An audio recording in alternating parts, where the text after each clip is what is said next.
So where JD and I grew up, there is a pier that was right by actually where our high school was. So literally to the point where during um, a lot of times during high school, we would actually go down to the pier because there was a water break that was there where the waves would when there was a big storm, or actually not even a big storm, where it would just all of a sudden the waves would crest over and hit the street. We would kind of go down and just kind of hang out there, watch it happen, and then go back to school. But it was literally what, I don't know, what you say, 3 blocks away. You can get to the beach from our high school. Yeah, I mean, technically, yeah, About three or it's four about three blocks. blocks. About 3 blocks. Yeah. But there's been a pier there that was built actually. I think it was '73 that it was actually built, and it was built mainly because of there was also a sewage treatment plant right down the street, and so this was to help get the sewage to go out further into the Pacific Ocean. Um, they recently, I want to say it was yesterday, 2 days either ago. Friday Two or days ago. Thursday, where they found major cracks in the concrete and they shut it down. So it's been an institution where, I mean, growing up, I remember doing abalone fishing on there, crabbing on there. Yep. I mean, it was constantly used by people. It was like I said, if you were into fishing, crabbing, anything like that, everybody knew the Pacifica Pier. It was just one thing that was utilized all the time. During fishing season, it was full from the very tip out into the ocean and then coming into it. But yeah, it's been shut down, and most likely it's going to be Demolished. destroyed. It's going to be demolished. People are saying about retrofitting. I don't think it'll ever be. I think the retrofitting wouldn't work, but now that people are wondering if they're going to rebuild it, and most likely the answer is no, which is really sad because it sounds like from up and down the coast that all these piers are just not being rebuilt or even maintained for that matter. They're like, you have all the permits and all the other things that maybe that they collect to be able to act like to use the piers, but it's not actually going in for the maintenance of the piers. So Right. it looks like, unfortunately, this thing that has been a major institution, something that we grew up taking for granted, to be honest. Look, Not knowing how special it was, but it's not going to be rebuilt. no. Or most likely, I mean, Well, there's going to it be. could. I'm It sure could. there's. Yeah, Something could be built there, but yeah. So you're not wrong. Like the original purpose of this thing was not what it is today. It was not right. built for that purpose. It was built, like you said, a sewer line. That was it. It was built to help extend the sewer line far enough out offshore so they could drain it. That's the reason why they built the pier. And it's only supposed to last about 20, 25 years. They weren't planning to keep it forever. Definitely. Yeah. And you and I both know, because to your point, back in like the pier was probably only like 13 years old when we were going out there at like 85, 86 during high school. And that thing was just getting hammered with some waves. Hell, we got so drenched one time. We stood at the L end of the pier. A wave came, hit it so hard, got completely drenched, had to run back to class where we came in completely soaked on a sunny day, by the way, to be clear. Yeah. Like it wasn't raining out for people to go, oh, you got wet from the rain. Like there was no rain. So, And not like there was ever a sunny day in Pacifica growing up. So, no. But I think you bring up a good point, right? Like, so its original purpose is already gone. You look at the thing, and I always kid around. I was talking to my wife about this yesterday. It should have been condemned probably 20 years ago. Like, it's lived farther along than it really should have, because if you looked at it 20 years ago, even compared to today, like along the way, there have been multiple times over its history that they've closed it down and had to try and patch it, fix areas that were falling off, whether it was just a wall might be tumbling or something, and so they'd fix it. So this is not uncommon. right. It's just now that the water is now rising, and because the coastline is disappearing more and more, which you can tell. Which that was another thing we were pointing out. I was like, you remember the days back in like 70s and 80s down in Pacifica Beach by that pier? You could run under that pier, and the water wouldn't even be coming up and hitting the coast at that point. That's no longer an option. That water is constantly at the coast. Most of the beach along closest to the pier is pretty much underwater or always hit by the waves coming up to the wall itself. So it's only going to get worse. And this thing was bound to fall apart. So it's a bummer that it's finally fallen apart because, to your point, it's just part of our history of where we grew up. if anybody's listening, you should definitely check it out. It's a pretty interesting pier that they had out there. There was a lot of fishing, crabbing. Everybody did that. That's just exactly what you did there. Okay.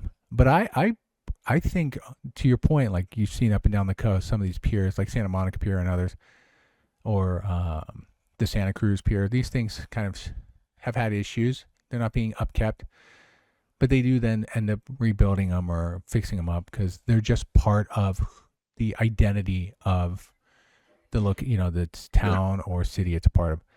Pacifica should really look to build something more structurally sound like that for the future. Maybe not as far out. Maybe it doesn't have to be as big, but I think there's a benefit there because not only do they have two things that people most know Pacifica for outside of Pacifica. One being the Taco Bell Taco that Bell. sits on the ocean, or not on the ocean, Yep. on the beach. On the beach. On the beach. So that's the most popular Taco Bell in the world. The other was the pier, was a nice spot to go out because there aren't a lot of piers up and down the coast. You can go out over the ocean like that and really see the waves underneath coming past. It's also not like you brought up like Santa Monica or Santa Cruz, where it's not it's a utilitarian thing. It's Right. you actually have an outdoor activity for people to do fishing, to do crabbing, abalone, whatever the case may be.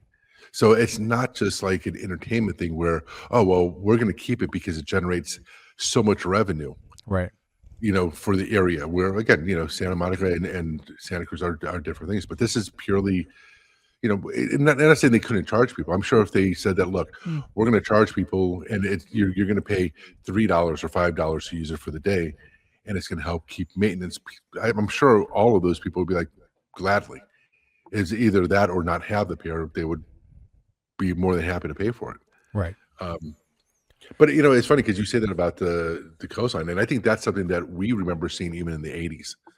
That people want to talk about climate change and everything like that, but I think it's just the coastline is constantly changing because if you also look at Pacifica, one of the other things that we were known for was the apartment complex that was on the cliffside overlooking the ocean eventually fell in. Well, And that then was a there's news the story that houses. came up. Yeah, that's what was spotted about, but it wasn't prior to that. Nobody cared about those. Yeah, yeah. But I mean, that Yeah. was like, in the '80s, we knew that was happening. In the Yeah. '90s, definitely. There was the houses that were further northern up the coast that was closer to where you lived that also had the thing where it's just erosion because it wasn't even waves hitting it. It was just the erosion happening on the side of the coastline, where Right. the coastline was constantly being just drawn in more and more. There was the RV park that's right by there that was getting hit by water. It was just this whole thing. The coastline was constantly changing, and everybody just put everything up against it, not thinking that erosion, just not just the waves, but just the idea of Pacifica has this. We grew up in fog. Yeah. We grew up in 50 to 60-degree weather year round with just a ton of fog and wet. It's just how it was. Yeah. And So I don't know if this is still true, but back in the day, definitely in the 80s, Pacifica and Daly City specifically, that coastline was, to Len's point, notorious for fog, but it was like the second foggiest location in the world behind London, right? Like London itself is generally considered the most foggiest as far as how often fog rolls in yeah. was over in England and London, but literally Pacifica and Daly City always had fog almost nightly roll in and roll out during the day. And so, Oh, yeah. but let me ask you this because we're getting Really. close on time. And this is something also for our listeners if they're interested. You brought up an interesting point. This is something that crossed my mind yesterday too. Like the pier itself serves no real value. Like there's no money they're making off of it. So if they've tore it down, they're not losing revenue. It's just gone. And if nothing else, it's less that they have to manage and worry about from a public safety standpoint. So hence why they're more than likely not going to rebuild it. But if they wanted to build a pier in that same location and expand it in width and create a couple locations on the pier to make it more worthwhile from a vendor attraction standpoint or something like, not specifically Santa Monica. They don't have to get that big. You don't want to start building rides and amusements on there. Right. But make it more of a valuable place for commercial to kind of have some spots for dining or things like that off the pier. Then, they could charge rent from that standpoint and it would draw more people. But in the big scheme, like that's that's my initial pitch. Is if they want to, like, they could come back. Like what the city of Pacifica should do is they know they're going to tear it down. The thing cracked right at the point where you can't save it. It's just gone. The Right. Yeah. Chit Chat Cafe is gone. All that's gone. Yep. The question becomes, they can determine what's the cost if we want to rebuild something like this, and then they can put it out there to the public and say who wants to donate. And then you'll see real quickly how they're not going to get money. But the other problem that they're going to run into is environmentalism. Environmentalists are going to push hard that nothing should be built there going forward. So to your point, I think it's done. It's a bummer if it is, but at the same time, I've been waiting for this for like 20 years to happen. Like I'm not surprised. I'm shocked it's been alive that long, personally. And I brought this up before. I think both arguments are horrific. I think there's a quality of life thing where here in this country as a whole, we have gone away from third locations, places where people can go and do something, and only looking at it. We should only have it if it draws revenue or if it fits this impossible standard for environmentalism that we have about that we can't impose human wants on the environment.